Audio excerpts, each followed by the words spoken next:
Olá, caminhante, tudo bem? Que Deus abençoe todos os dias da tua vida, assim como os dias da tua família. Vamos iniciar orando hoje? Pai, em nome de Jesus, nós te agradecemos por todos os dias que se nos foram e os que ainda temos pela frente. Te pedimos que o Senhor nos ajude a manter o nosso propósito, a manter a nossa diligência, Senhor. E que a gente consiga ter a mente, o coração, os olhos e os ouvidos abertos para este livro que nos auxilia, mas que a gente tenha todos os sentidos bem abertos e receptivos para a tua palavra, porque ela nos gera vida e vida em abundância, Senhor, porque foi para isso que o Senhor veio segundo a tua palavra. Senhor Jesus, nós te agradecemos pelo teu sacrifício, porque se não fosse o Senhor, teríamos que estar matando ovelhas, bois, carneiros e fazer outros tipos de sacrifícios, e ainda assim não seria suficiente.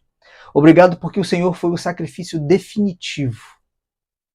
Nenhum de nós jamais faria algo parecido. Nenhum de nós teria jamais condição de fazer isso. E a gente te agradece de verdade, Senhor, em nome de Jesus. Amém. Hoje nós vamos ler o 3º capítulo e o título é O que dirige a sua vida? E começa assim.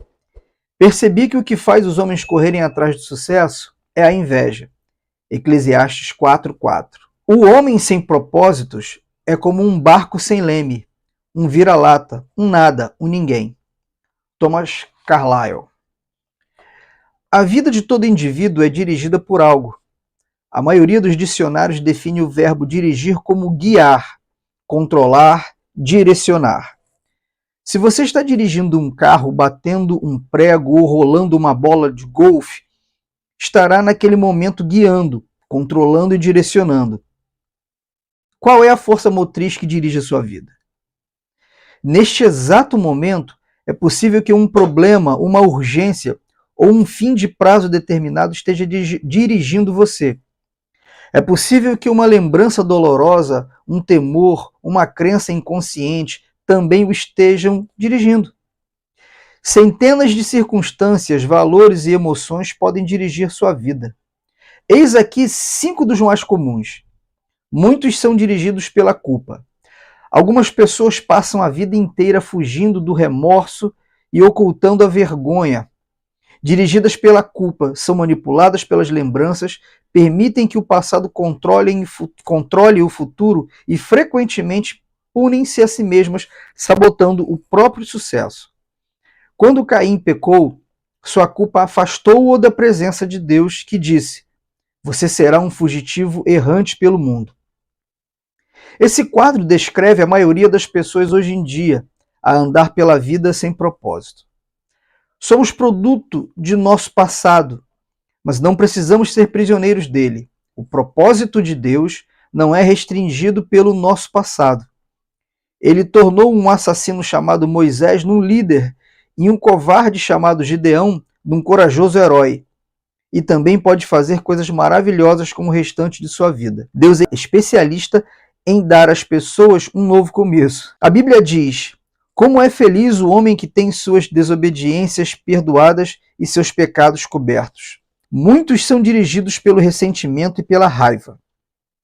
Algumas pessoas apegam-se a mágoas sem jamais superá-las. Em vez de aliviar a dor por meio do perdão, revivem-na continuamente em pensamento.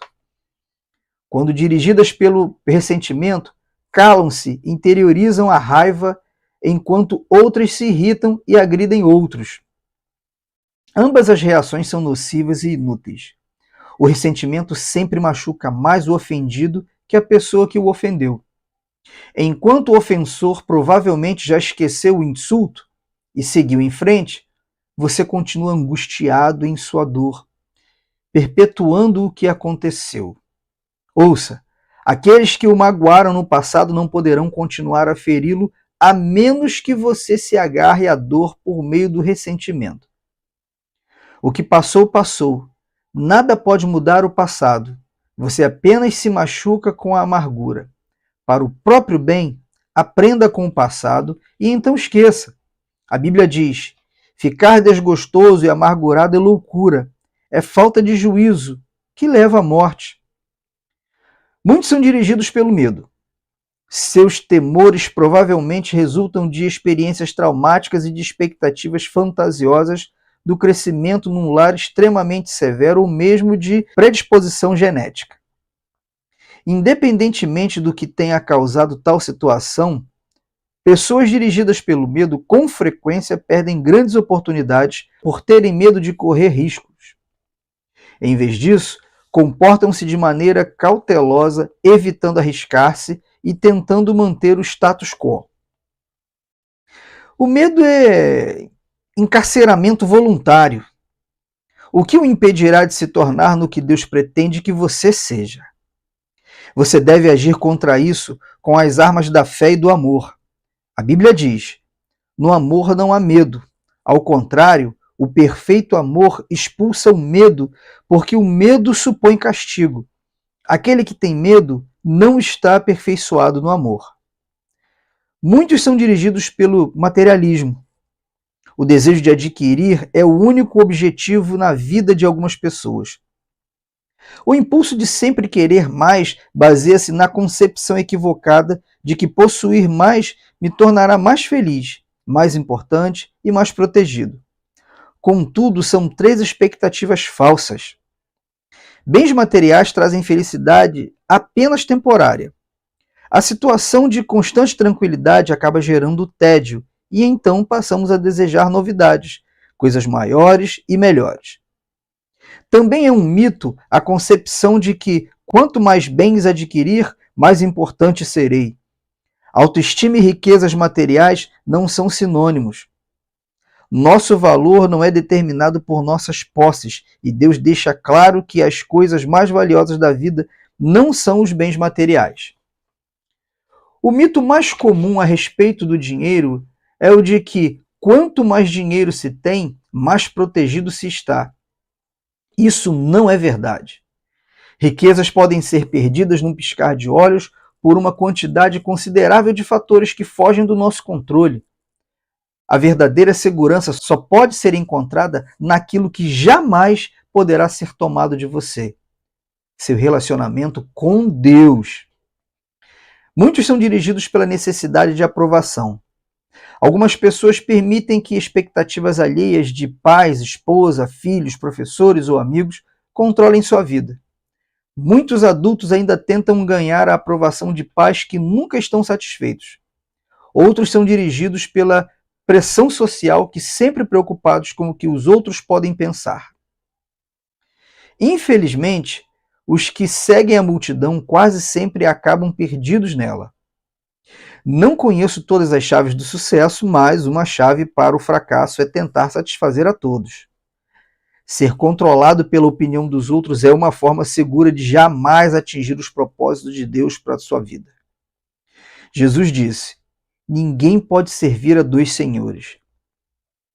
Outras influências ainda podem dirigir sua vida, mas todas levam ao mesmo impasse: potencial não aproveitado, estresse desnecessário e uma vida não realizada. Esta jornada de 40 dias mostrará como ter uma vida dirigida por propósitos. Uma vida guiada, controlada e direcionada pelos propósitos de Deus. Nada é mais importante que conhecer os propósitos de Deus para a sua vida. E nada pode compensar o prejuízo de não conhecê-los. Nem o sucesso, nem as riquezas, nem a fama, nem os prazeres. Sem um propósito, a vida não passa de movimento sem sentido, uma atividade sem direção ou uma série de acontecimentos sem motivos. Sem um propósito, a vida é banal, mesquinha e inútil. As vantagens de uma vida dirigida por propósitos. Há 5 grandes vantagens em se viver uma vida com propósitos. Conhecer o propósito de sua vida faz com que ela tenha sentido. Fomos feitos para alcançar algum significado na vida. Por isso, tantas pessoas recorrem a métodos questionáveis como a astrologia e a psicologia para descobri-los. Quando a vida faz sentido, você pode suportar quase tudo. Do contrário, ela se tornará insuportável. Um jovem, na casa dos 20 anos, escreveu: sinto-me um fracassado, pois luto para me tornar algo que nem ao menos sei o quê. Tudo que sei fazer é sobreviver. Se um dia eu descobrir meu propósito, aí sim começarei a viver. Sem Deus, a vida não tem propósito. Sem um propósito, a vida não faz sentido. Sem um sentido, a vida não tem relevância nem esperança. Na Bíblia, diversas pessoas expressaram sua falta de esperança. Isaías queixou-se: tenho me afadigado sem qualquer propósito. Tenho gastado minha força em vão e para nada. Jó disse: meus dias são vazios e sem esperança, e detesto a vida que não quero mais viver. Deixe-me em paz, pois a minha vida não vale nada. A maior de todas as tragédias não é a morte, mas a falta de propósitos na vida. A esperança é tão essencial para a vida quanto o ar e a água. É preciso esperança para lutar. O Dr. Bernie Siegel descobriu que podia prever qual dos pacientes com câncer apresentaria melhoras ao perguntar: você quer viver até os 100 anos de idade? Os que tinham profunda noção de propósito de vida respondiam que sim, e eram aqueles com maiores probabilidades de sobrevivência. A esperança é gerada naquele que tem propósitos. Se você tem se sentido sem esperança, não desista. Mudanças maravilhosas acontecerão em sua vida quando você começar a viver com propósitos. Deus diz: sei os planos que tenho para vocês, planos para o bem, e não para lhes causar aflição. Eu lhes darei esperança e um futuro promissor.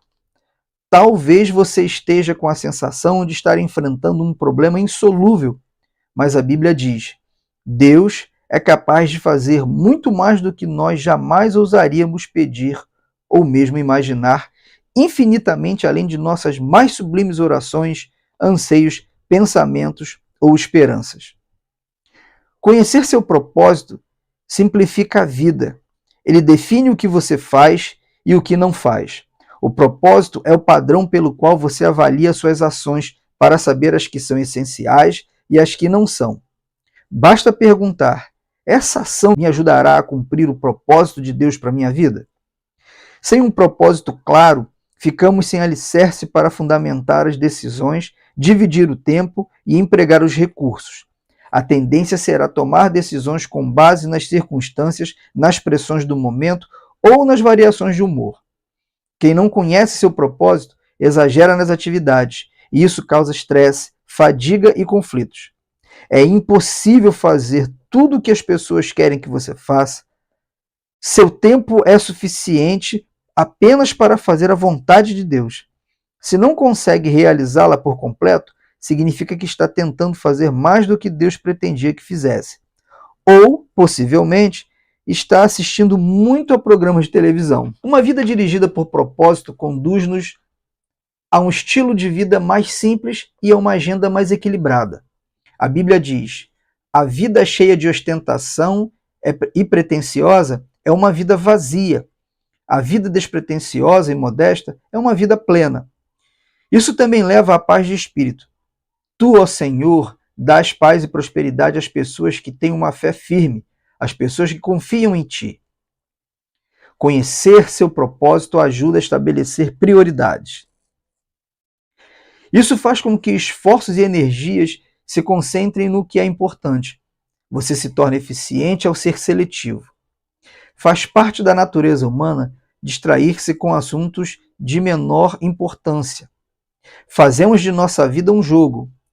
Harry David Thoreau observou que as pessoas vivem num desespero silencioso.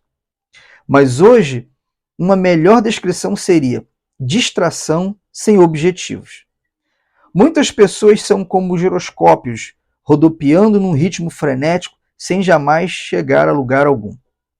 Sem um propósito definido, você ficará mudando de rumo, de emprego, de relacionamentos e de igreja, na esperança que cada mudança seja definitiva ou preencha o vazio em seu coração. Você pensa: talvez seja diferente desta vez, mas isso não resolve o verdadeiro problema, que é falta de foco e de propósito. A Bíblia diz: não viva de forma insensata, nem alienada. Certifique-se de que você compreende a vontade do Senhor. A capacidade de concentração pode ser verificada na luz.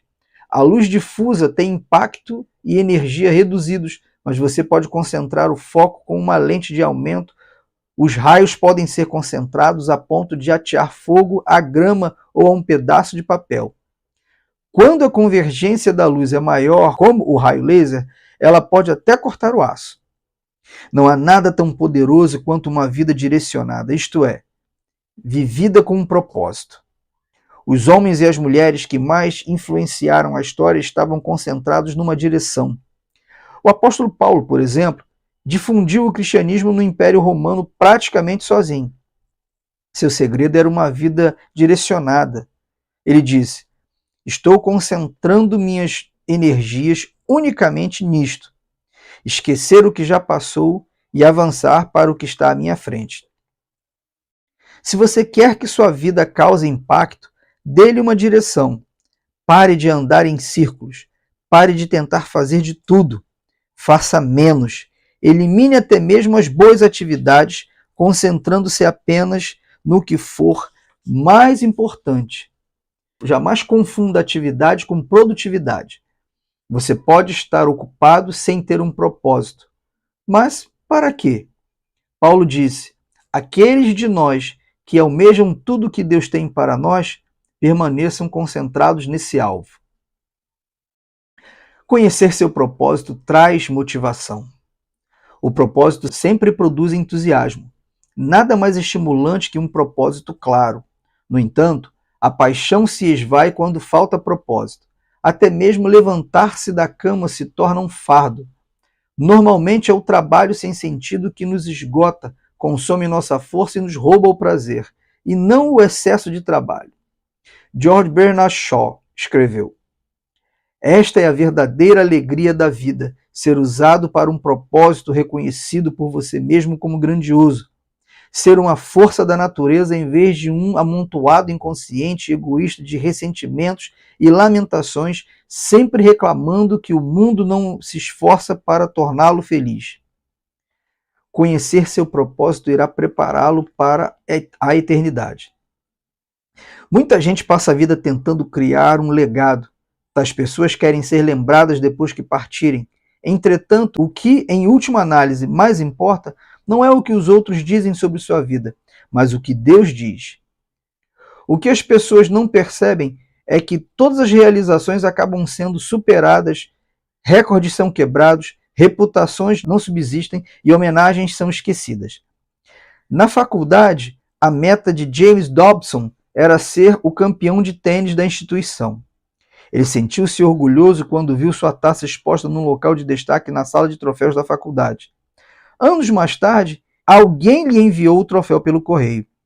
Eles o haviam achado numa lata de lixo durante uma reforma na escola. James disse: um dia todos os troféus serão jogados no lixo por alguém. Viver para criar um legado é um objetivo sem perspectiva. Uma utilização mais sábia do tempo é construir um legado eterno. Você não foi posto neste mundo para ser lembrado. Você foi colocado aqui a fim de se preparar para a eternidade. Chegará o dia em que você estará diante de Deus e Ele fará uma auditoria em sua vida. Um exame final antes que você ingresse na eternidade. A Bíblia diz: lembrem-se, cada um de nós comparecerá diante do tribunal de Deus. Sim, cada um de nós terá que prestar contas de si mesmo a Deus. Felizmente, Deus quer que passemos no teste. Por isso nos deu as perguntas antecipadamente. Pela Bíblia, entendemos que Deus nos fará duas perguntas fundamentais. Primeira, o que você fez com meu filho Jesus Cristo?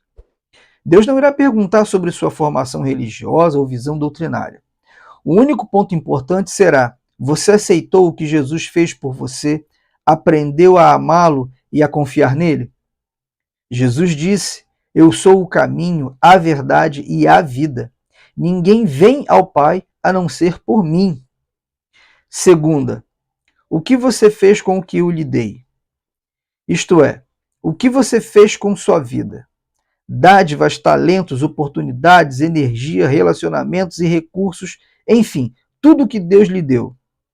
Gastou-os com você mesmo ou fez uso deles para os propósitos que Deus tinha para você? Prepará-lo para essas duas perguntas é o objetivo deste livro.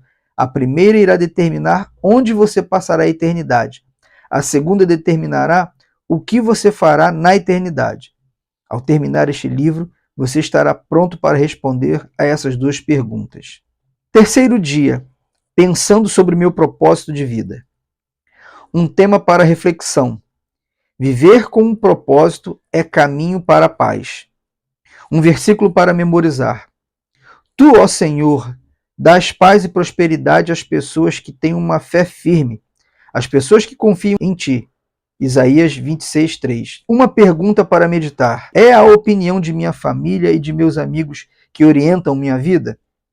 Que força desejo que dirija a minha vida? Isaías 26:3. Tu conservarás em paz aquele cuja mente está firme em ti, porque ele confia em ti. Pai, em nome de Jesus, obrigado por mais um dia. Que a tua graça, o teu amor, a tua misericórdia e a tua paz, Senhor, nos alcance. E que a gente consiga dar menos motivos para o Senhor ter que nos perdoar. Nós nunca, jamais conseguiremos não dar motivos, porque nós somos pecadores natos. Mas nós temos o sangue de Jesus e isso nos melhora muito. Então nos ajude a melhorar, Deus, e nos ajude a fazer a nossa parte, porque nem mesmo o que é de nosso fazer, né, de nossa responsabilidade, nem isso, nem assim, a gente sozinho consegue fazer. Em nome de Jesus. Obrigado, Senhor. Amém. Até amanhã, caminhante, se Deus permitir.